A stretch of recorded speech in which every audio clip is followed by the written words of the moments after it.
자, 9페이지에 순수 위험과 투기적 위험 보겠습니다. 자, 순수 위험은 자연적으로 존재하는 위험인 반면에 투기적 위험은 자기가 투자를 하는 거죠. 그러니까 투기적 위험은 결국 투자예요, 투자. 그 다음에 순수 위험은 통제 가능성이 낮다라고 했는데 무슨 말이냐 그러면 화재나 지진이나 태풍이나 이건 내가 통제할 수 있는 부분이 아니죠. 그런데 정권 투자는 안 하면 되잖아요. 그죠? 제가 근데 그 다음에 세 번째 순수위험은 상해 안보입니다. 자동차 사고다. 이건 대수의 법칙이 적용되죠. 작년에 우리나라에 1,300만 대 중에서 사고가 몇 번으로 났느냐 통계를 내면 올해도 거의 비슷하게 나죠. 근데 작년에 예를 들어서 정권이 폭락했다고 해서 올해 또 폭락하는 건 아니라고. 그래서 인조로 통제할 수 있기 때문에 대수법칙이 예측이 어렵다 하는 거죠. 왜냐하면 정보가 빠른 사람은 어디 갑니까? 정권을 걷어버리고, 그죠? 그런 거이기 때문에 통계에 의해서 확률을 내기가 쉽지 않다는 거죠. 그 다음에 위험관리 대상이 되는 건 다 똑같아요. 기업의 입장에서 오히려 순수 위험은 위험관리를 덜 하죠. 그죠? 예를 들어 기업의 입장에서 화재의 위험관리 덜 한단 말이에요. 그러나 재정 위험한 거라든가 정권에 대한 관리라든가 이런 돈에 대한 관리는 굉장히 잘 하려고 하고 노력하죠. 그래서 둘 다 위험관리의 대상이 되는데 사실은 순수위험은 보험으로 많이 떠넘겨주기 때문에 기업의 입장에서는 위험관리를 덜 하는데 투기적 위험은 보험으로 전혀 떠낼 수가 없기 때문에 기업이 스스로 안고 있을 수밖에 없죠. 따라서 외환이라든가 증권이라든가 더군다나 예를 들어서 국민연금 같은 거대 자산이 있는 기업에서는 어떻게 투기를 할 것이냐. 정권에 맞춰서 투자를 해버리면은 그죠? 어마어마한 손해를 발생할 수 있죠.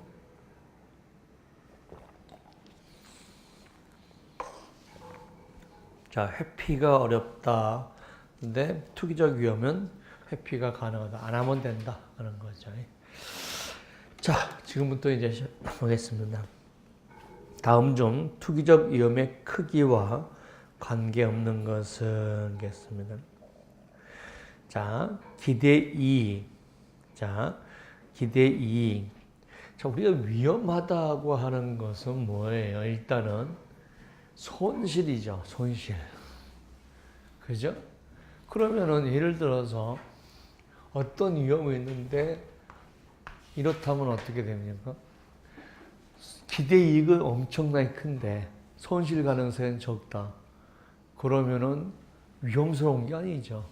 위험의 크기가 우리가 위험을 크다고 생각하지 않는 거죠. 그죠? 그러니까 투기 위험의 크기와 관련이 없는 것은 기대이익이고 나머지는 보세요. 분산계수, 표정 편차 이런 것들은 자 보겠습니다. 우리가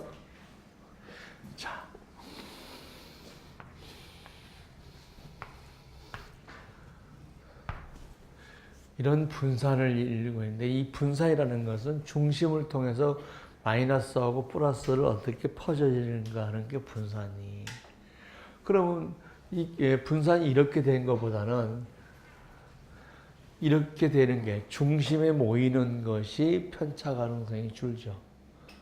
편차는 이거밖에 없잖아요. 근데 이거는 편차가 이만큼 되잖아요. 그죠? 그러면은 우리가 투기를 했는데 마이너스의 위험하고 플러스 위험이 크다는 얘기는 어떻게 합니까? 리스크가 그만큼 있다는 얘기죠. 근데 마이너스 위험도 적고 플러스 위험도 적다면 리스크는 그만큼 적은 거죠. 그러니까 분산이 크다, 분산 개수가 크다, 표준 편차가 크다 이런 것들은 전부 다 위험의 크기를 얘기하는 거죠. 분산이 작다, 그죠? 그 다음에 표준 편차가 작다, 중심에 집중한다 이러면 그만큼 위험이 적어지는 거죠. 그래서 우리가 자 여기서 그냥 시험 문제에 표준 편차라고만 나왔기 때문에 우리가 크고 작은 지금 이게 뭐냐면 크기와 관계가 없다라는 얘기는 뭐냐면 크고 작고와 이게죠. 크기냐 작으냐 하는 거니까 표준 편차가 크면 위험이 크고 표준 편차가 작으면 위험이 작죠. 그러니까 표준 편차가 위험의 크기에 플러스 마이너스 영향을 미친다는 뜻이고 분산도 마찬가지고 분산 계수도 마찬가지죠. 그렇죠? 자, 이런 것들이 우리가 크기다 하는 거죠. 그러나 기대 수익이 높다. 그러면 이거는 위험이 높은 게 아니고 수익이 높은 거니까 그건 좋은 거죠.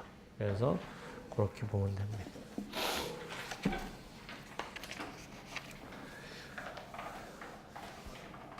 자, 자, 문제를 자주 풀으면서 자꾸 익숙해져야 된다라고 늘 얘기합니다. 한 번, 두 번 풀어보고 시험장에 갔더니 잘 까리까리 하더라. 당연히 홀릴 수 없죠. 그러니까 제가 여기 같이 하는 효과가 있는데 작년까지는 제가 문제에 토를 안 달아줬어요. 문제 해설을 안 달아줬단 말이에요. 그런데 올해는 제가 해설을 다 달았어요. 그러니까 이제 해설을 안 달아놓고 강의 때 해설을 해주려고 했었는데, 그러니까 이제 해설을 들어오는 건 좋은데, 만약에 책을 더 광범위하게 제 강의를 안 듣는 사람도 올해는 좀 사게끔 하려고 해설을 다 붙여놨으니까 여러분들이 이제 공부하면서 여기서 들은 내용을 다 이어갈 수 없으니까 해설을 보면서 보시면은 훨씬 더 편할 거예요. 그래서 끝까지 계산 문제까지 다 해설을 해놨습니다. 자, 다음 중 순수 위험에 대한 설명으로 옳지 않은 것은 이겠습니다. 자, 손실의 가능성과 함께 이계 가능성도 내포동 위험. 이건 투기적 위험이죠. 자, 이렇게 1번이 바로 정답이 나오면 고마운 거죠. 그렇죠? 1번이 정답이 나오면. 자, 손사이로는 다시 한번 얘기할게요. 이렇게 1번이 나와도 2번, 3번, 4번을 읽어도 괜찮습니다. 시간이 많으니까.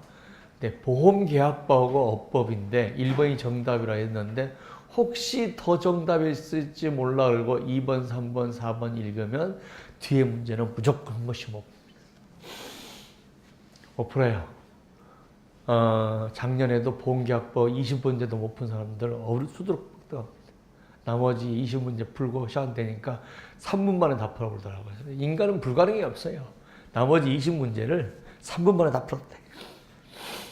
모든 걸 2번으로.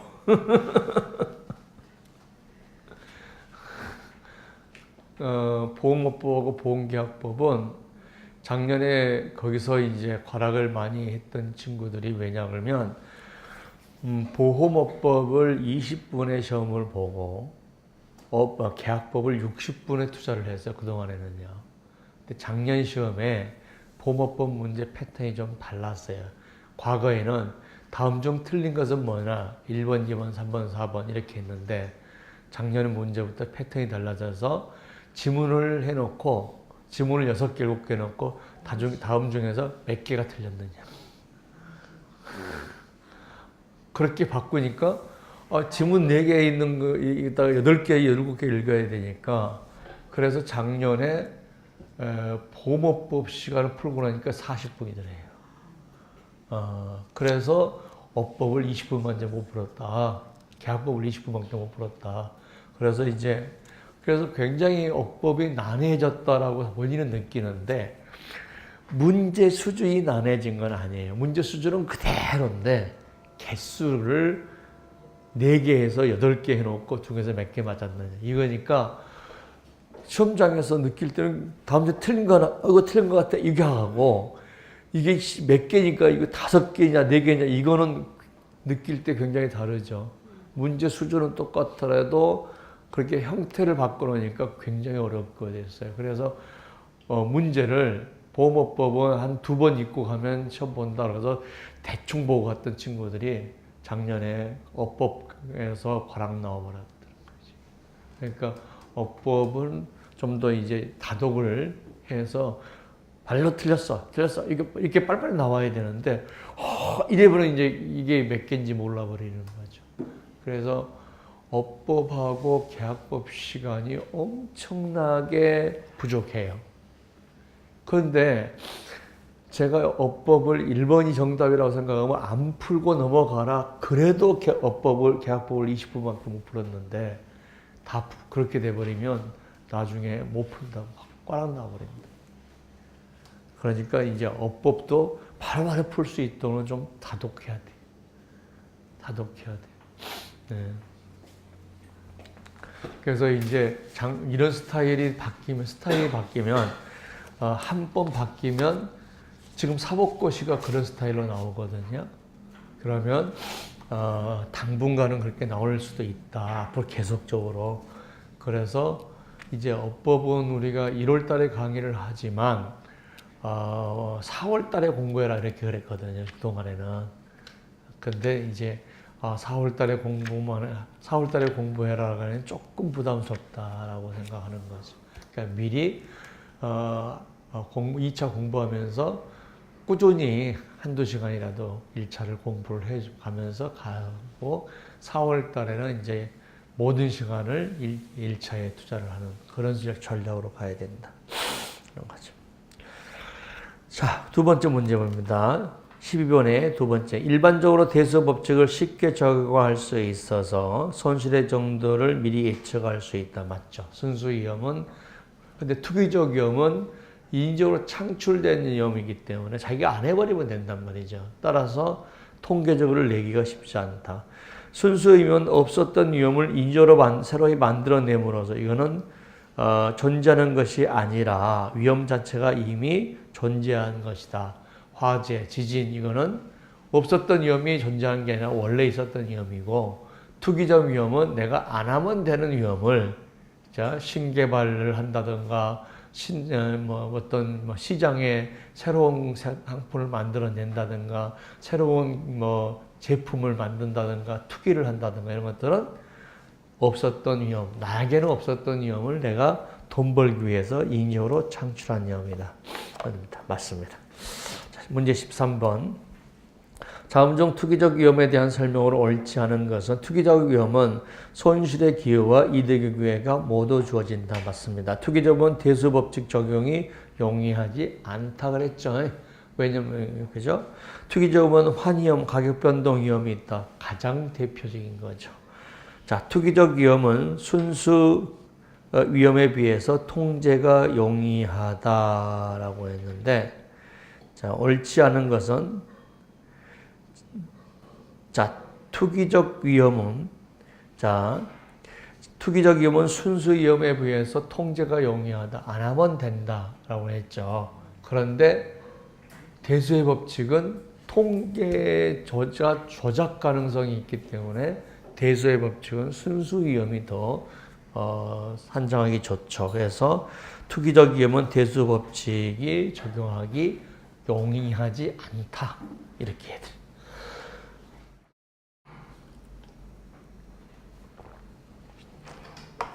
문제 14번.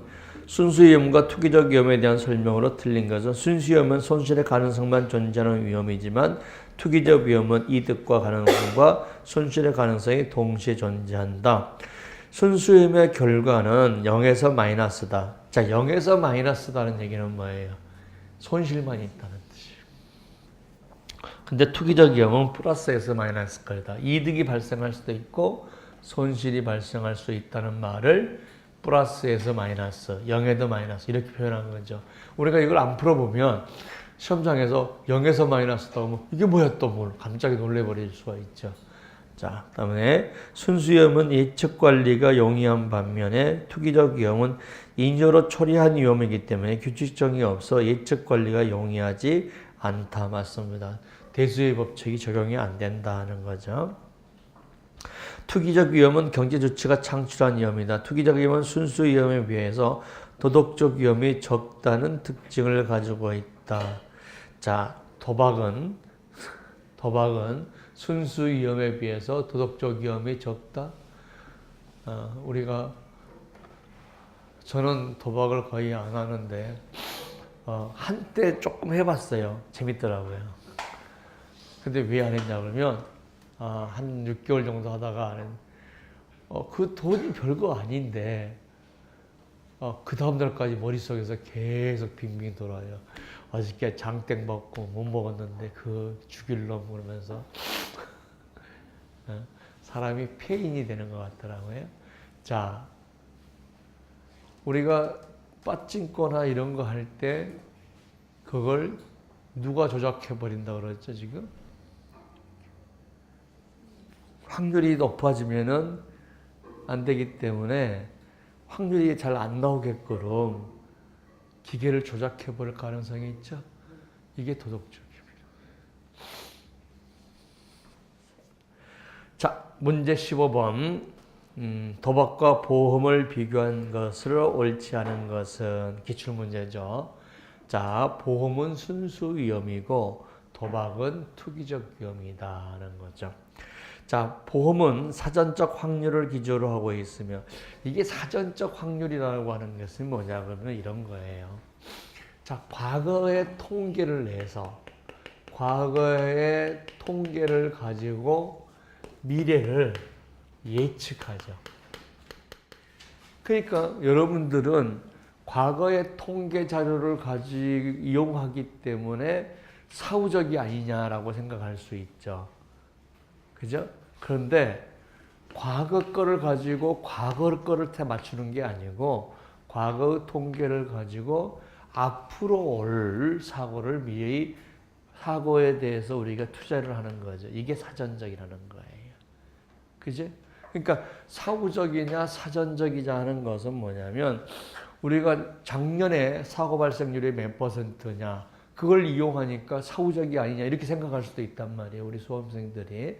작년의 사고율을 이용하더라도 그거는 미래의 사고를 예측하는 데 쓰는 것이지 미래의 사고에 대해서 우리가 확률을 미래에 얼마 정도 사고가 발생할 것인가 확률을 가지고 미래의 확률을 예측해서 하는 것이죠. 그거를 과거 통계를 이용하는 것뿐이지 우리가 그 이용해서 만든 거는 미래의 확률이다.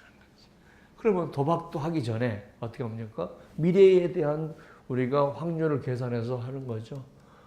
그러니까 똑같이 하면 자, 보험과 도박은 모두 사행계약이다. 이때 사행계약서라는 것은 소액의 소액의 돈을 내고 당첨되면 거액을 받는 거죠. 대신 우리가 소액을 넣고 거액을 받으려면 당첨 확률은 어떻게 돼요? 굉장히 줄어들어야 되겠죠. 줄어들어야 돼요. 도박사들이 이렇게 얘기한답니다. 당첨 확률을 높이고 보험금을 좀 낮춰 쓰는 거하고 당첨 확률을 극단적으로 낮추고 당첨됐을 때 대박을 받게 하는 것이 어떤 게 더 잘 되냐? 후자가 잘 된답니다. 무슨 말이겠죠? 10% 해서 받으면 100만 원씩 주는 게 아니라 0.00001%인데 당첨되면 100억. 그래야 투자를 한대.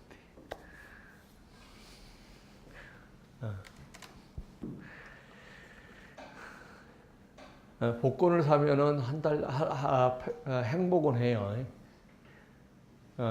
가끔씩 복권 한번 사면은 일주일에 당첨되면은 내가 뭘 쓸까 생각하죠. 근데 문제는 뭐냐면 당첨 안 되고 평생 꿈만 꾼다는 거죠. 그래서 저희 아버님이 생전에 계실 때 매주 복권을 사셨는데 거의 당치 안 됐죠. 근데 노인들은 맨날 행복해요. 그래서 그냥 놔뒀는데 젊은 사람이 복권 사고 맨날 쓸데없는 행복을 하고 있으면은 그거는 안 되죠. 이래야 되는데. 그래서 노인 돼서 한 70 돼서 사십시오. 자, 특정위험 보겠습니다. 특정위험은 어떤 특별한 사람한테만 존재하는 거죠. 자, 암. 그러면 우리가 사회 전반에 있는 사람한테 동시에 영향을 미치는 게 아니고 특정한 사람한테만 영향을 미쳐. 화재, 자동차 이거죠. 그러면 근본 위험은 뭐냐 그러면 우리가 그 세상에 살고 있거나 그 나라에 살고 있는 모든 사람한테 영향을 미쳐버리는 거예요. 한 번으로. 그래서 뭡니까? 지진, 태풍, 허리케인 또는 뭡니까? 대공황. 그죠? 대공황, IMF. IMF 때 물론 국민 전체가 배고프진 않았어요. 왜냐면 IMF에서 망한 사람들 또 돈 주워 집 주워 댕긴 사람도 있었거든요. 제가 꿈이죠. 그잖아요. 망해가지고 막 회사 날리고 집 날리는데 그거 싸게 사가지고 이렇게 해가지고 대기업들이 이렇게 늘렸잖아요. 돈 있는 사람들이. 그러니까 무슨 공황이나 뭐 생기면은 돈 없는 사람들은 다 망해버리고 돈 있는 사람은 그런 기회가 없죠. 그런 기회가. 예. 자, 근본적 위험은 우리가 얘기했습니다. 자, 다음 지진에 대해서 봅니다. 지진, 근본적 위험이죠. 자, 동태적이냐 정태적이냐 하면은 이거죠. 시간을 두고 오랜 시간을 거쳐서 발생하면 동태적이고 특정 시점에서 한번 발생하고 끝나면은 우리가 정태적이죠. 그래서 경기 침체 동태적이죠. 환율의 변동, 개항률 이건 다 우리 동태적이죠. 근데 순수 사고는 지진, 화재 발생하면 끝이죠. 그걸 오랜 시간을 두고 계속 변동하지 않는다는 거죠. 그래서 우리가 정태적 위험이고 그 다음에 우리가 근원적 위험이죠. 자, 지진이 발생했다 그러면은 한 사람한테 문제가 아니라 그 지역 사람들이 다 문제가 되겠죠. 그러니까 근원적 위험은 우리가 그 지역 사람들 전체한테 동시에 여러 사람한테 동시에 문제가 발생하는 위험들이다라고 보면 됩니다. 자, 17번 보겠습니다.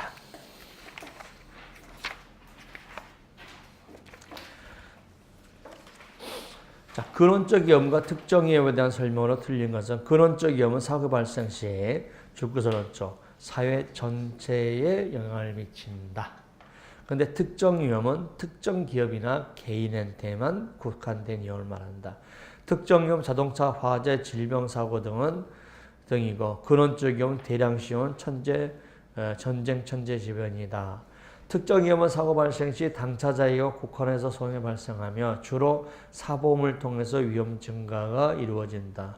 근원적 위험은 사보험 담보가 불가능하며 근원적 위험 중에서 자 보겠습니다. 순수 위험은 사보험 담보가 가능하죠. 뭐 태풍 보험, 그죠? 풍수 재해 보험, 지진 보험도 있어요. 일본 가면 제일 먼저 들어야 될 게 지진 보험이래요. 예? 이런 것들은 우리가 기업에서도 가입할 수가 있죠. 그러나 이제 우리가 근원적 위험 중에서 경기 침체, 그죠? 뭐 이런 것들은 사회보험을 통해서 많이 하죠. 그러니까 개인보험 근원적 위험 중에서는 두 개 나오죠. 우리가 경제에 관한 것과 순수 위험이 있다는 거죠.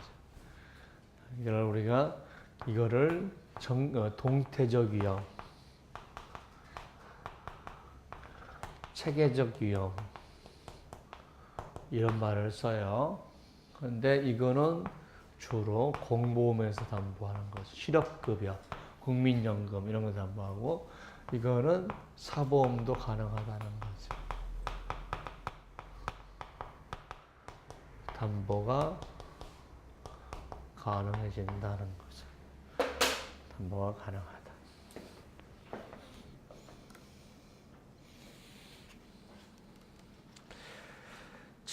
문제 18번 다음 중 설명 중 옳지 않은 것은 자, 근본적 위험은 대수법칙 적용이 된다라고 했는데 자 우리가 지진, 허리케인 이런 것들은 우리가 대수법칙이 된다는 것은 뭐예요?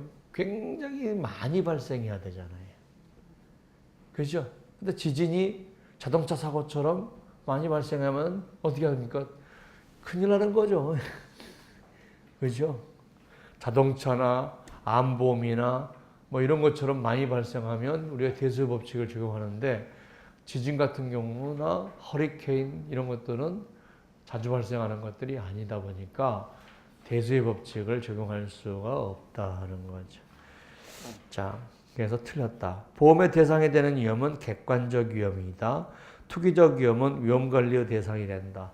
자, 위험관리의 대상이 되는 것은 실제적 위험뿐만 아니라 정신적 위험, 그 다음에 더군다나 담보 불가능한 경제적 위험, 그죠? 투기, 투자, 환율 이런 것들은 보험으로 담보 불가능한 순수 위험이 아니기 때문에 더욱이 위험 관리를 많이 해야 되죠. 자, 동태적 위험은 보험 대상이 동태적 위험은 주로 물가, 경기, 환율과 관련된 것들이에요. 그래서 투기적 위험이고 체계적 위험인데 이거는 불가능하죠, 담보가. 한번 생각해보세요. 도박에서 돈을 잃으면 보험을 받고 따면 내 거다 그러면 전 국민의 도박화가 이루어지죠. 그죠? 환투기를 해서 잃어버리면 보험으로 받고 그 다음에 따면 내 거다 그러면 전 국민이 환투기하고 있겠죠. 안 된다는 거죠. 자, 대재해적 손실. 대재해적 손실 죽고 손 없고 지진, 허리케인 이런 것들이죠. 담보 대상이 되기 어려운 이유에 대해서 설명으로 옳지 않은 것은 겠습니다. 자, 우리가 보겠습니다. 자, 지진이 있단 말이에요. 그 다음에 허리케인.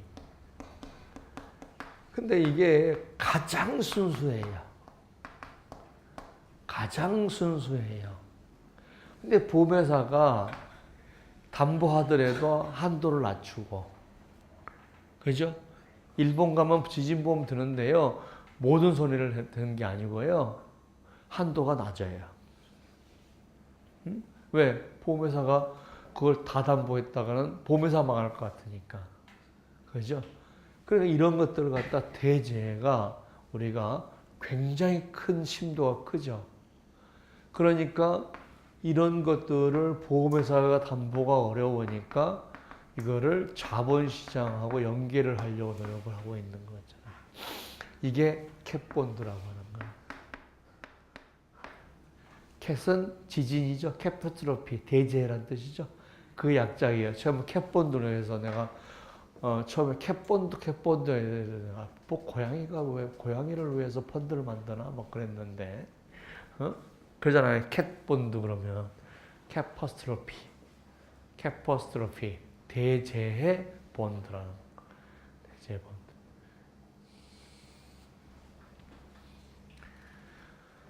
자, 그러니까 지진 같은 경우나 허리케인이 담보 불가능한 건 아니지만 보험회사가 담보 꺼리는 이유가 뭐냐 이거죠. 그죠? 꺼리는 이유가 뭐냐는 거죠. 도덕적 위험 가능성이 크다. 지진이나 허리케인을 지가 야기한다? 신이냐? 아니죠. 그 다음에 담보 능력을 넘어설 수 있다.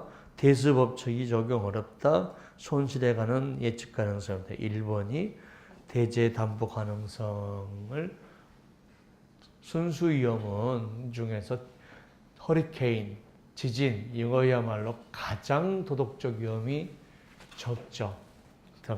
도덕적 위험이 아주 없는 건 아니에요. 사고가 발생한 다음에 손해를 확대시키는 도덕적 위험이 있죠. 사고 발생은 우리가 하지 않지만, 자, 문제 2집. 다음 중 근원적 위험에 대한 설명으로 옳지 않은 것은, 자, 근원적 위험. 사회 전체에 다 영향을 미친다. 전쟁, 경기 변동, 홍수, 대형 건물 화재. 대형 건물은 소유주가 한 명일 거 아니야. 그 사람만 문제가 있는 거죠. 그죠? 그래서 우리가 사회 전체에 영향을 미치는 것은 아니죠. 그래서 2번이죠. 자, 단일 위험과 누적 위험이라는 것은 뭐냐면, 자, 시장 물건 같은 건 누적 위험이에요. 여러 개의 위험이 밀집되어 있기 때문에 사고가 나면 주변 사람이 다 사고 나버리는 거죠. 사고 나면 주변 사람이 다 사고 나버려요. 자, 우리나라는 화재에 대해서 굉장히 잘 안 돼 있기 때문에 옛날 상가들을 보면 상가들은 굉장히 따닥따닥 붙어 있고, 그러니까 사고가 나면, 화재가 나면 옆집에 계속 발생하죠. 그 다음에 예를 들어서 좁은 땅이다 보니까 소방시설이 들어오기도 힘들고, 그죠? 그래서 굉장히 화재에 취약해서 보험회사들이 화재보험을 잘 안 하려고 그래요. 이제 그래서 지금 제가 맡고 있는 사건도 보험회사가 자꾸 인수를 안 하려고 하니까 장기보험으로 넣어주니까 인수를 했는데, 장기보험 넣으면서 몇 달 후에 사고 나버렸어요. 그러니까 쭉 실손으로 넣고 비례보상하고 있다가 이제 설계사가 와가지고 비례보상하면 일부만 손해받을 수 있으니까 실손으로 바꿔라. 근데 실손으로 바꾸는데 네가 소멸성은 안 되니까 장기로 넣어라. 그거 넣었는데 한두 달 만에 사고 나버린 거예요. 그래서 실손으로 바꾸고 나서 그나마 지금 손해의 거의 대부분을 복구를 받고 있는 건데, 그렇지 않았으면 한 반절밖에 안 나갈 것 같아요. 반절도 안 나갈 것 같아요. 그래서 우리가 화재보험 넣는다고 할 때 설계사들이 막 자꾸 조건을 까다롭게 가끔 하거든요. 그러면 왜 그렇게 까다롭게 안보험이나 자동차를 잘 받는데 화재가 보험회사가 인수를 안 하려고 그래요. 제가 한번 실수할 뻔했죠. 보험을 들었는데 건물이 50억인데 보험을 12억밖에 안 든 거예요. 그래가지고 그 앞에서 설계사를 혼낼 뻔했죠. 그 고객한테, 아니 보험이 50억인 서른 가액이 50억인데 왜 12억밖에 안 넣냐고, 이게 정신이 있는 거야 없는 거야, 그렇게 하려다가 참았어요. 그래서 설계사 전화해서 왜 보험이 12억밖에 안 되더라는 게, 그것도 싸워서 올린 거예요. 근데 제가 그거 욕했으면은 모르고, 실상도 모르고 욕했으면은 저 큰일 날 뻔했잖아요. 그러니까 제가 그때 남의 입장을 들어보고 평가해야 되는데, 내 생각만 하고 평가하면은 나중에 큰일 나겠구나 하는 생각을 했던 거죠. 네? 두 개 보험을 들었는데 이제 중복보험이니까 이제 손해액이 적으면은 분담하는 건데, 손해액이 합쳐서 보험 금액을 초과해 버리면 양쪽에서 다 나와야 해요. 네, 근데 문제는 뭐냐 그러면 5억짜리를 2억 넣었잖아요. 그러면 5분의 2 나간단 말이에요. 그죠? 5분의 2, 손해액 5분의 2, 5분의 2. 비례보상하니까. 그렇죠. 근데 만약에 5억짜리를 5억 늘었으면 손해액 다 나갈 건데, 5억을 2억 5천 2억에서 나눠졌다. 그러면 손해액의 2분의 1씩 나가죠. 그럼 합쳐도 어떻게 합니까? 다시 손해액의 2분의 1, 이쪽에도 손해에서 2분을 나가니까 합쳐도 똑같죠? 자, 누적 위험이라고 하는 것은 각각 이게 붙어 있어서 하나가 사고 나면 옆집에 다 사고 나버리는 거죠. 그래서 누적 위험의 가장 대표적인 게 재래시장 물건. 재래시장 물건. 우리가 서문시장도 화재 그러면 제일 먼저 생각나는 게 서문시장. 이게 누적 위험이다는 거죠. 정태적 위험과 동태적 위험은, 정태적 위험은 시대의 변화, 시기의 변화에 따라서 변동이 없는 건데, 동태적 위험은 시기의 변화에 따라서 위험이 변하는 거죠. 경기 변동에 관련되어 있는 거죠. 그래서 물가 변동, 환율, 매출 급감, 뭐 신개발, 실업 이런 것들은 다보다 동태적 위험이다. 움직이는 위험이다 하는 거죠. 그래서 경기 변동과 관련되어 있는 위험들이다 라고 하시면 됩니다.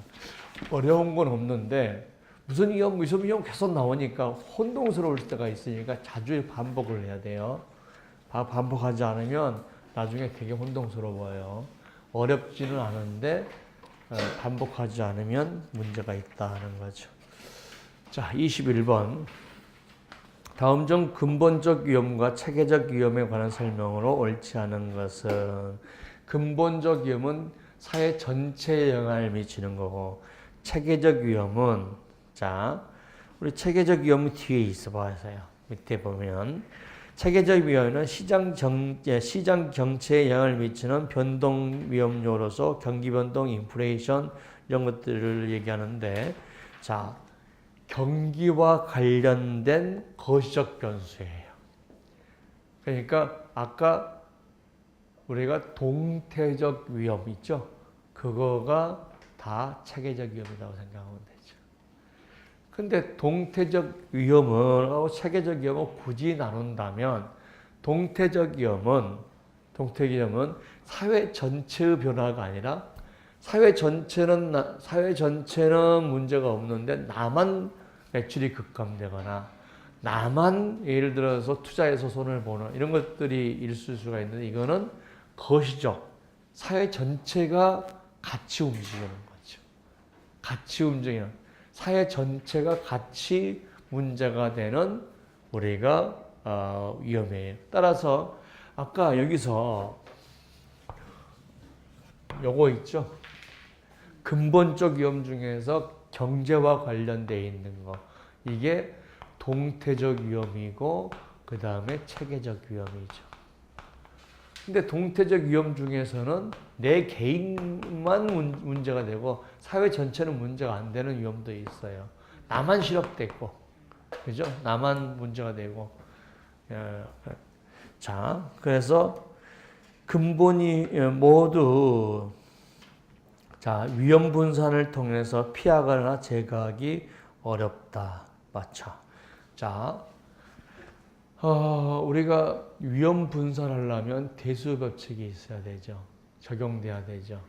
근데 근본적 위험도 지진, 허리케인도 우리가 위험 분산이 어려워요. 왜냐하면 너무 거대하기 때문에. 따라서 보험회사가 담보하더라도 한도를 정해놓고 담보한단 말이에요. 그게 너무 거대하기 때문에. 그러니까 예를 들어서 한 지방에 태풍이 나서 막 다 날르고, 막 어떤 거 미국 같은 거는 허리케인이 뭐 한 줄을 막 쓸어가서 뭐 단위가 뭐 몇 조 달러 이렇게 되는데 그걸 보험회사가 감당할 수가 없다. 그러니까 예를 들어서 손해 중에서 뭐 5천까지만 해준다든가 1억 뭐 몇 천만 해준다든가 이렇게밖에 담보를 안 해준다. 그것도 보험회사가 힘들어한다. 그러니까 자, 위험 분사를 통해서 피하거나 제거하기가 어렵다는 거죠. 두 번째, 두 위험은 모두 영향의 크기가 크고 손실의 규모가 크다. 체계적 위험도 그 사회 전반에 영향이고 근본적 위험도 사회 전반에 영향을 미친다. 두 위험도 모두 투기적 위험이다. 아니죠. 투기적 위험도 있지만, 근원적 위험은 투기적 위험도 있지만 무슨 위험이 있어요? 순수 위험도 있죠. 그러니까 이것만 뺀다면 지진이나 전쟁이나 예를 들어 풍수재해만 뺀다 그러면 전부 다 부적 위험이겠죠. 제가 누누이 얘기하지만 반복 안 하면 그게 그거 같고 저게 같고 뭐 그래요. 난해하지는 않지만 혼동스러우니까 계속 반복해야 돼요. 자, 그 다음에 두 위험 모두 위험 증거가 어렵다. 맞습니다. 자, 14년 기출 보겠습니다. 불확실성을 야기하는 원천과 불확실을 야기하는 미치는 범위, 특정 위험이냐, 근원적 위험이냐, 이거죠. 미치는 범위. 손해의 결과가 특정 개인에 미치는 거냐, 아니면 사회 전체에 미치느냐. 둘 다 특정 위험과 근원적 위험을 설명하고 있는 거죠.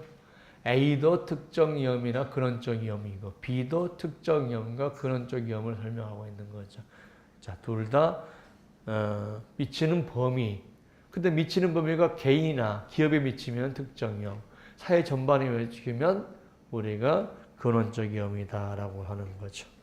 자, 15페이지 와서 담보 가능한 위험이 뭐냐는 걸 보겠습니다. 첫 번째 순수 위험이 된다. 오케이. 특정 위험이 된다. 자, 근원적 위험이 아니어야 된다는 거죠. 정태적 위험이 된다. 동태적 위험은 안 된다는 거죠. 객관적 위험이 되고 우리가 비체계적 위험이 된다라고 하는 거죠. 그러면 투기적 위험 안 돼요. 자, 그 다음에 동태적 위험 안 돼요. 그 다음에 주관적 위험 안 돼요. 체계적 위험 안 돼요. 그런데 근원적 위험 중에서 지진이나 풍수에는 일부 담보할 수도 있죠. 그래서 근원적 위험 중에서 자연재해에 국한해서 제한적으로 담보할 수는 있다. 그러니까 반대말은 다 안 되는데, 그죠?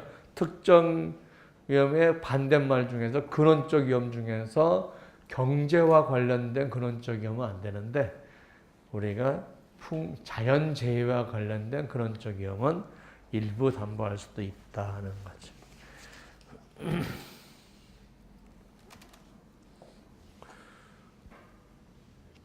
자, 20. 자, 보겠습니다. 문제 23번. 다음 중 보험으로 전가하기 쉬운 위험이 뭐냐? 자, 전가란 말은 보험에 가입하기라는 거죠. 가입하기. 그러니까 위험을 내가 가지고 있는 위험을 보험한테 넘겨버리는 거죠. 그죠? 넘겨버렸다는 거죠. 그러면 이제 그게 사고 나면 보험에서 다 커버해 주는 거죠. 이걸 위험을 전가, 트랜스퍼라고 그래요. 트랜스퍼. 위험을 전가. 자, 그런 말들이 좀 어려우면 옆에 트랜스퍼라고 쓰는 거예요. 트랜스퍼. 자, 리스크 간의 상관관계가 높은 재무 위험.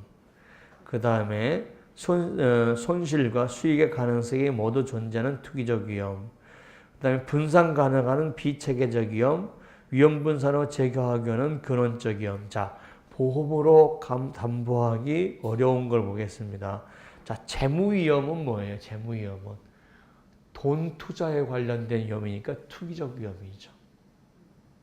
투기적 위험.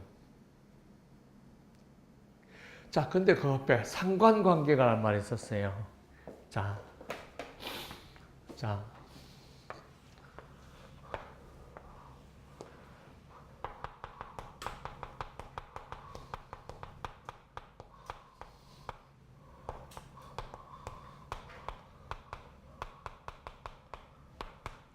상관관계라고 하는 것은 서로가 반대란 얘기예요. 반대다. 그러니까 A라는 위험과 B라는 위험이 있는데 이게 플러스 되면 같이 플러스 되고 이것이 마이너스면 마이너스면 된다는 거예요. 그러면 양의 관계예요. 양의 관계, 음의 관계. 근데 플러스 되면 마이너스 되고 마이너스 되면 플러스 돼요. 이게 상관관계예요. 그러면은 봐봐요. 우리가 포트폴리오 시어리라고 하는 거 있죠. 두 개의 이론이 돈이 있는데 이걸 투자를 하면 자 보세요. 자, 이걸 투자를 하면 여기서 마이너스 되면 이게 마이너스 되면 분명히 이건 플러스 돼. 그거를 같이 투자하면 우리가 그것 간에 상관관계가 있다고 하는 거죠. 그러니까 상관관계가 있는 재무 위험이라는 얘기는 기업의 입장에서는 전가를 시킬 필요가 없어. 가지고 있어도 돼. 무슨 말이죠? A가 벌어들이면 B는 까먹더라도 괜찮다는 거지.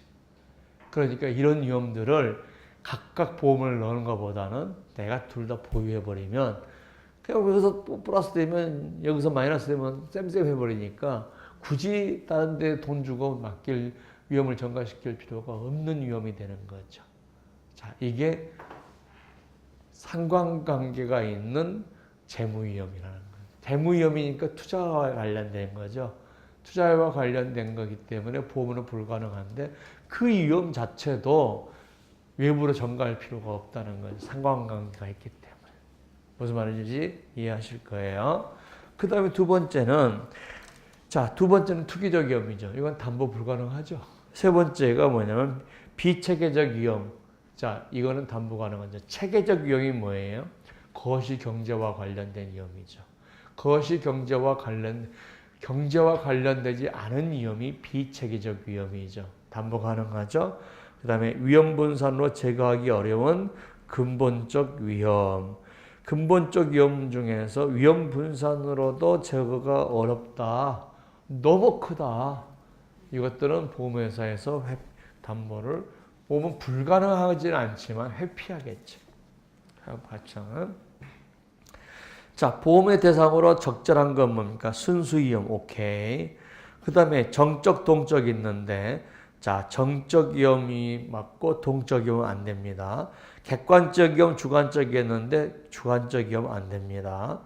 특정 위험, 근본적 위험이 있는데 특정 위험은 되고 근원적 위험은 안 되죠. 그러면 1번입니다. 순수 위험, 정적 위험, 특정 위험 이거죠. 자, 보험에 가능한 위험의 요건과 가능 거리가 뭔 것은 겠습니다. 손실의 발생 시기, 발생 그 자체가 우연할 것, 합리적으로 예측 가능할 정도로 다수가 동질적일 것. 자, 2번이 뭐예요? 대수의 법칙을 얘기하는 거죠. 금전으로서의 가치를 가질 수 있는 손실일 것. 자, 우연하며 발생 반전이 낮고 손실의 심도가 크지 않은 위험. 자, 그러면 자 이거죠.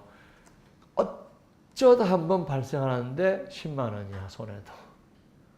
그러면 그건 보험으로 하지 않고 내가 인수해버리겠죠. 그죠? 무슨 말인지 알겠죠? 어쩌다 발생하는데 손해의 정도도 굉장히 미미해.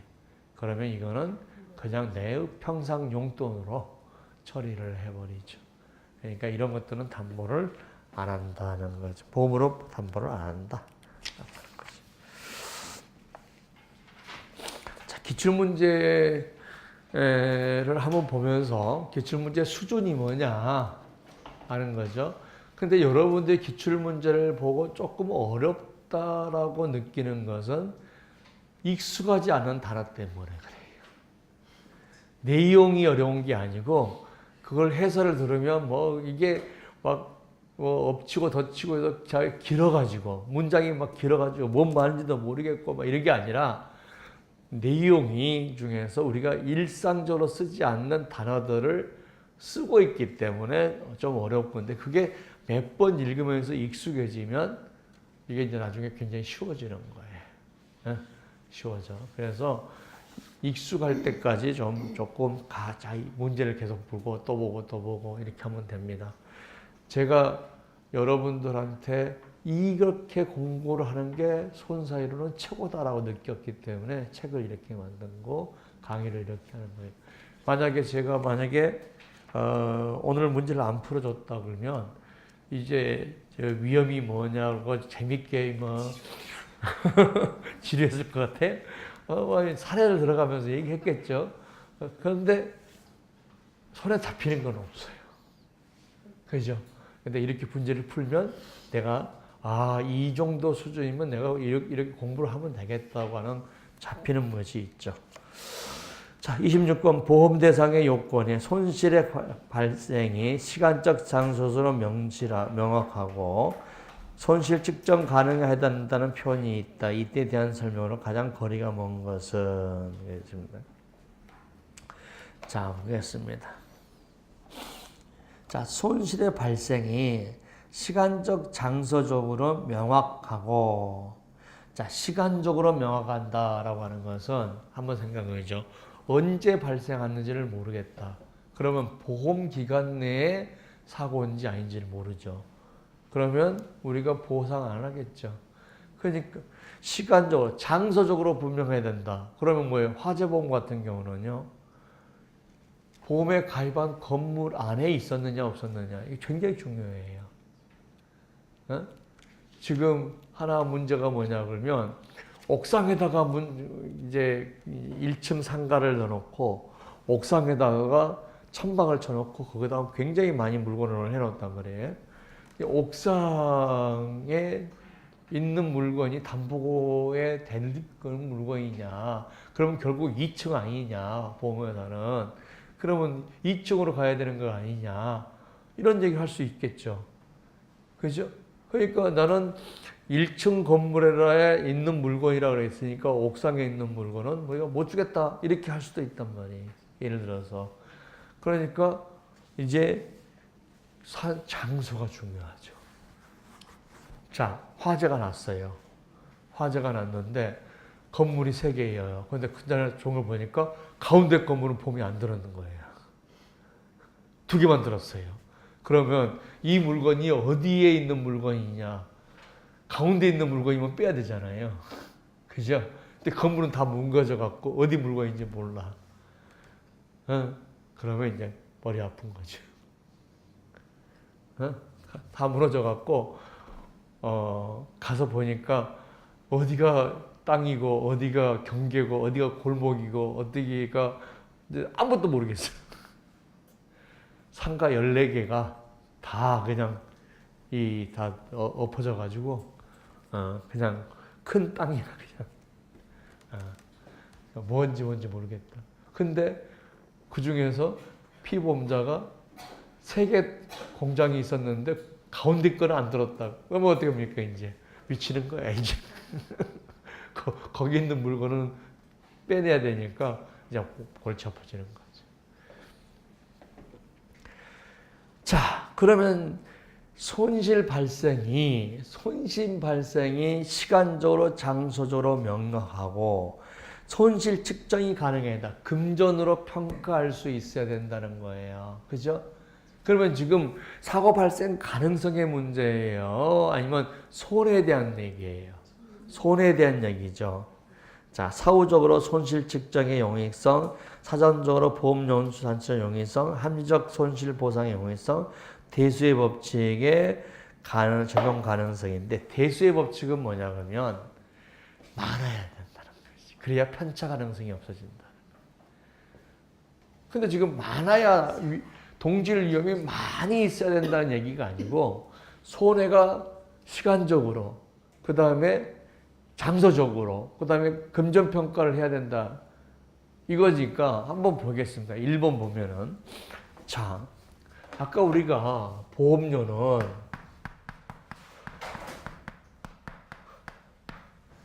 자, 프리컨트, 빈도하고 시비어리트, 심도의 함수라고 했어. 보험료는. 그러면 이거하고 이거가 보험료를 예측하겠죠. 똑같은 확률이라 하더라도 심도가 굉장히 커. 자, 예를 한번 볼게요. 자, 사고 발생률이 꼭 0.04%야. 그죠? 그런데 5천만 원짜리 집하고 화재가 나면 전부 다 목공으로 해가지고 그냥 그 목공도 이태리 어디서 막 수입해가지고 건물을 으라으라가 지었는데 그 건물 짓는 것만 5억 들었대. 이 집은 판자로 지어가지고 한 20년 됐대. 그럼 화재 위험은 우리가 훨씬 높겠죠. 보험료를 더 많이 받겠죠. 여기는 다 타도 5천 주는데 여기 다 타면 5억 줘야 된다. 그러면 보험료를 훨씬 높게 받을 거 아니에요. 그죠? 한번 생각해봐. 자동차 100만 원짜리야. 그러면 자동차 차량 보험 들 때 사고 나면 100만 원밖에 안 줘. 자차는. 그죠? 근데 얘는 8천만 원짜리야. 근데 보험료 똑같이 받겠어요? 말도 안 되죠. 훨씬 더 가죠. 그러니까 자 보세요. 손실은 자 사후적으로 사고 후에 손실 측정이 용이하기 위해서 장소나 시간이나 장소나 금전적 평가가 있어야 돼요. 말이 맞겠죠. 두 번째, 사전에 보험료 산출의 용이성. 왜? 이게 심도가 정확하게 나와야 장소적으로, 그죠? 시간적으로, 그죠? 보험 기간 내에 사고가 발생해야 되는 거잖아요. 그래야 이게 뭐가 나온다? 보험료를 산출할 수 있잖아요. 그죠? 그 다음에 세 번째, 합리적 손실 보상의 요소. 자, 금전으로 평가를 할 수 있는 손해고, 보험 기간이 명확하고, 보험 장소도 명확해야 내가 돈이 얼마큼 줘야 되는지 보험회사가 알 수 있다. 다 1번, 2번, 3번은 전부 다 손실과 관련된 내용이고, 4번은 사고 발생 가능성에 관한, 위험에 관한 게 아니라 편차에 관한 거지. 편차.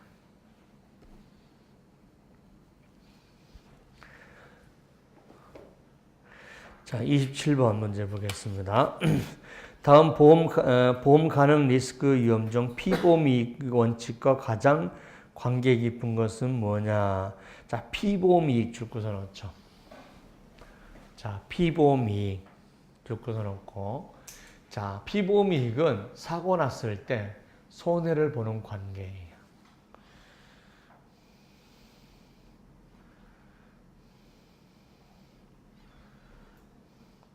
근데 1번, 2번, 4번은 사고 발생 빈도와 관련된 거고 3번만 손해와 관련된 거죠.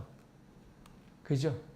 그 피보험 이익은 손해와 관련된 내용인데 1번, 2번, 4번은 사고 발생 빈도와 관련된 거고 3번은 심도와 손해와 관련된기 때문에 이게 건능 답을 구할 수가 있다는 거죠.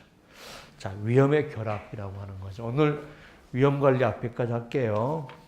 지금 자, 4문제 정도 남았는데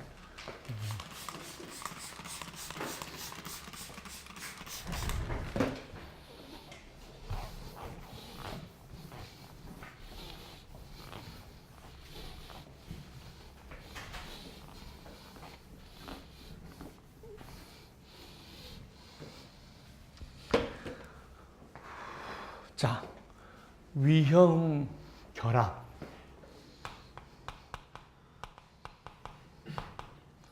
이거를 리스크 폴링이라고 하는 말을 써요. 리스크 폴링. 자, 한번 보죠. 위험 결합을 이렇게 합니다. 자, 자동차를 가지고 있는 사람들은 다 모여봐라. 그래서 뭐였어요? 작년에 사고 난 사람 손 들어봐 하겠더니 손 들어요. 그러면 사고 발생 건수 나누기 작년에 총 자동차 수 이거 나오면 확률이 나오겠죠. 그죠? 이렇게 확률을 낼 수 있게끔 모여라 하는 게 이거예요. 리스크 폴링. 모여라. 그런데 잘 보세요. 자, 자동차 보험은 우리가 대수의 법칙을 한번 생각해요. 앞면을 동전이 던졌을 때 앞면이 나올 확률이 2분의 1이란 말이에요. 그러면은 처음에는 확률이 안 가까워지면 점점 확률이 가까워지죠. 그죠? 그리고 어느 정도 확률이 되면 더 많을 필요가 없어요. 신뢰하니까 이제 뭐 2분의 1에 거의 근접했어요. 그러면 거기서 100만 불을 던진다 해도 큰 차이가 없죠. 그러면 위험을 분리를 해요. 야, 그러지 말고 화물차는 빠져나가. 야, 영업용도 빠져나가. 이렇게 분리를 위험이 우리가 크지 않으면 분리를 못해요. 화재, 지금 주택 화재 다 한 번에 모여.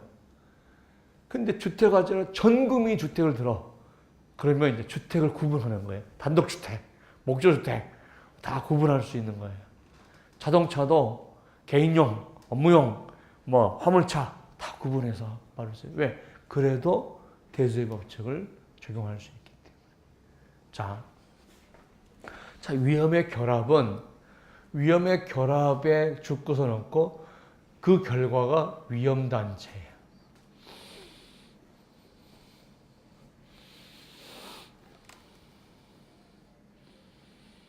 자, 그러면은 A라는 사람이 가지고 있는 사람이 자,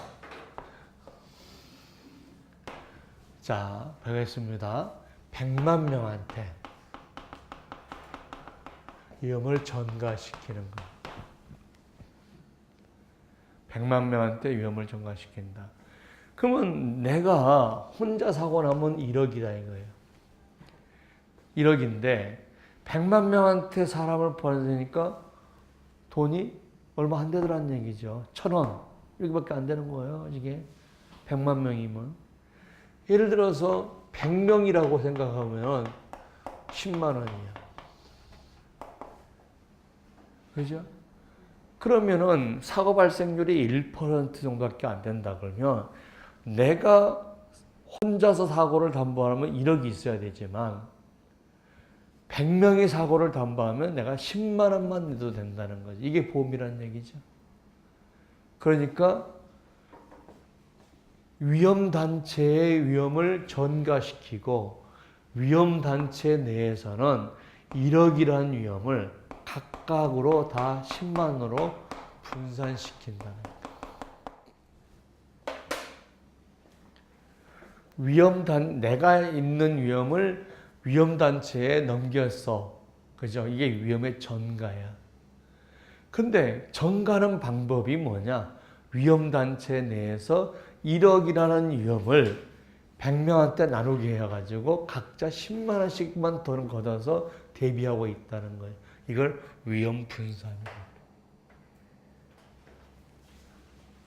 내가 가지고 있는 위험을 위험단체에 넘기는 것이 전가지고 위험단체 내에서는 위험 분산이 일어난다. 위험 분산이 일어난다는 것은 1억의 돈을 10만 원씩 분담한다는 뜻이에요. 위험 분산이.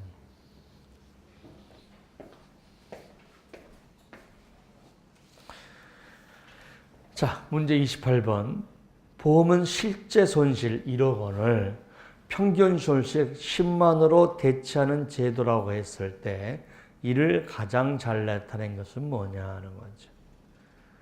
자, 다시 말해서 실제 손실 1억, 사고 나면 1억이 실제 손실이죠. 그런데 평균 손실, 자, 1억 곱하기 0.01 하면 10만 원이 되는 거죠. 10만 원으로 대체하는 제도다라는 거죠. 대체하는. 근데 보겠어요.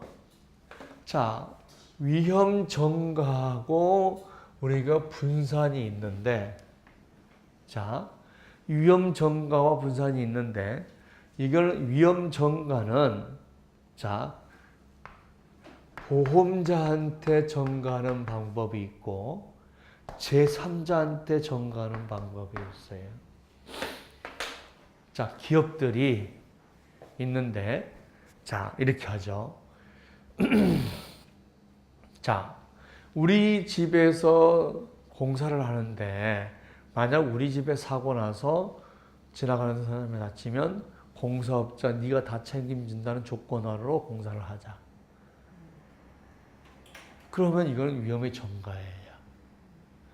그 위험의 전가는 보험을 통해서 위험을 전가할 때는 실제 손실이 평균 손실화 되는데 제3자한테 위험 전가했을 때는 실제 손실이 실제 손실로 가버리는 거예요. 무슨 말인지 알겠죠? 네. 그러니까 위험의 전가를 보험에 대한 위험의 전가다.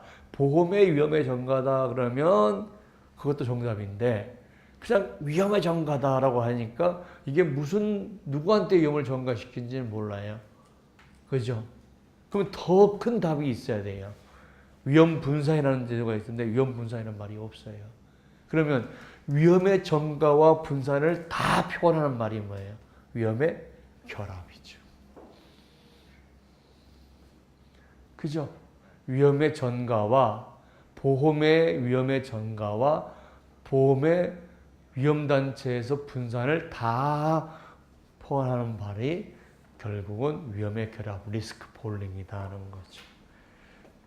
그러니까 이런 시험 문제가 나오면 이게 무슨 말인지를 잘 몰라서 틀려요. 그죠? 그러니까 자꾸 이어서 자, 뭐냐 하는 것을 자꾸 시험 문제를 보면은 이제 어떤 문제가 생기냐면 우리가 이제 4년 동안 시험 문제 나왔잖아요. 한 10년 나오잖아요. 그러면 손사이로는 이제 더 나올 게 없어요. 나올 게 없어요. 왜? 무궁무진한 문제가 없어요. 그냥 기출문제 풀면 또 가면 돼. 예. 그러니까 벌써 4년 나왔으니까 이제 노출이 많이 됐어요. 왜냐하면 손해사정 이론이라는 것들이 어마어마하게 막 새로운 이론을 만드는 게 아니야. 판례처럼 이미 나와 있는 이론에서 크게 문제가 안 돼. 그러면 그 수준에서 돌아가는 거예요. 자, 두 번째, 다음은 리스크 결합에 대한 설명으로 옳지 않은 것은 결합된 리스크 안에서 발생한 손실을 상호 분담함으로써 리스크가 분산된다. 이 안에서 리스크가 분산된다는 얘기는 1억 원을 실제 손실을 평균 손실로 10만 원으로 분산한다는 뜻이에요. 그죠? 자, 개인이 사고 나면 1억이야. 근데 100명이서 10만 원씩 내면 그 사고를 담보한다. 이게 위험분산이라고. 그 말을 실제 손실 1억을 평균 손실 10만 원. 평균 손실이 뭐예요? 보험료예요. 써놓으세요. 보험료라고. 보험료로 우리가 대처하는 거다라고 하는 거죠. 두 번째, 리스크 결합을 통해서 1인당 평균 손실을 실제 손실. 이거 틀렸죠. 우리가 리스크 결합을 통해서 실제 손실을 1인당 평균 손실로 대처하는 거지 바뀌었어요. 바뀌어졌어요. 평균 손실을 실제 손실로 대처하는 게 아니죠. 그죠? 10만 원을 1억으로 대처한 게 아니라 1억 원을 10만 원으로 그러니까 바뀌어야 되죠. 바뀌어야. 자, 그 다음에 각 개인은 상대적으로 적은 금액으로, 자, 적은 금액 주권없고 보험료 또는 평균 손실을 가지고, 자, 리스크 큰 위험, 실제 손실을 대비할 수 있다. 동질의 독립적 리스크가 다수 결합할수록 객관적 리스크, 줄 것은 하고 객관적 리스크 편차 가능성이 줄어들고 보험자의 예측력이 높아진다. 자, 객관적 리스크라는 말이 여기서 나왔는데 아까 주관적 리스크의 반대말이 아니고 이거는 수학적 위험을 얘기하고 편차 가능성을 얘기하는 말이에요. 자, 그러니까 기출문제 16번 기출문제에서 나왔는데 여기서 객관적 위험을 주관적 위험의 반대말로만 생각했다면 이게 이거 틀렸다고 생각할 수 있겠죠. 그러니까 다. 자, 30번 위험 진단, 리스크 폴리화에 대한 설명으로 옳지 않은 것은 다른 조건이 같을 경우에 위험 단위수가 많을수록 위험 단위수가 많을수록 변동성 감소 효과가 있다. 편차가 적어진다. 대수의 법칙을 얘기하는 거죠. 대수의 법칙을 얘기합니다. 그다음에 리스크 폴링은 보험에서 활용된다. 맞고요. 자, 위험 단위 간의 양의 상관관계가 필요하다라고 했는데 위험 단위 간의 양의 상관관계라는 것은 뭐냐면 사고 플러스 양의 상관관계, 그 다음에 음의 상관관계, 상관관계 없고 이것이 있는데, 자, 양의 상관관계는 뭐냐면 A가 플러스가 나오면 B도 플러스가 나와야 된다. 이게 양의 상관관계. 음의 상관관계는 A가 마이너스가 되면 B도 마이너스가 돼야 된다. 음의 상관관계예요. 그 다음에 우리가 상관관계 그러면 A가 플러스일 때 B가 나와야 되잖아요. 근데 A라는 사람이 자동차를 가지고 있고 B를 자동차를 가지고 있는데 A가 자동차 사고가 나면 B도 자동차 사고가 나와야 된다. 그런 관계 있어요? A가 자동차 사고가 안 나면 B도 안 나야 된다. 이게 있어요?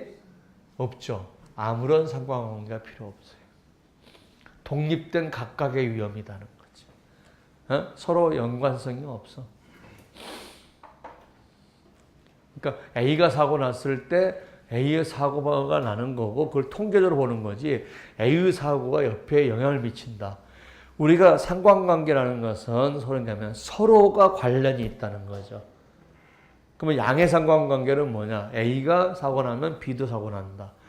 음의 상관관계는 A가 사고 안 나면 B도 사고 안 난다. 이런 거니까. 근데 우리가 갑돌이가 사고 난 거하고 을돌이가 사고 난 거하고 무슨 사이가 있어? 그러니까 상관관계가 없는 거예요. 그러니까 양의 상관관계가 있어야 된다? 틀렸다 하는 거죠. 자, 예측의 신뢰도를 높이는 편차 가능성이 있기 때문에 예측의 신뢰도를 높이는 효과가 있다. 보험에서 폴링 어레인지먼트에 관련 개념과 가장 거리가 먼 것은 뭐냐?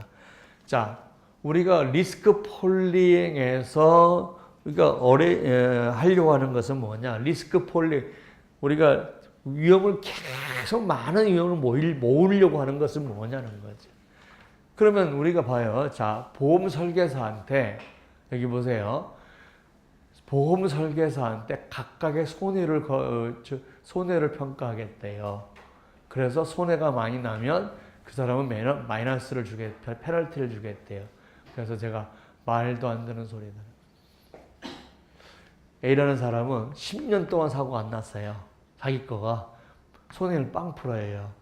근데 그때 일가족이 가다가 사고 나왔는데 이게 7쪽 보험을 내가 다 받았어. 4명 다 죽었어. 4개월 5,000%.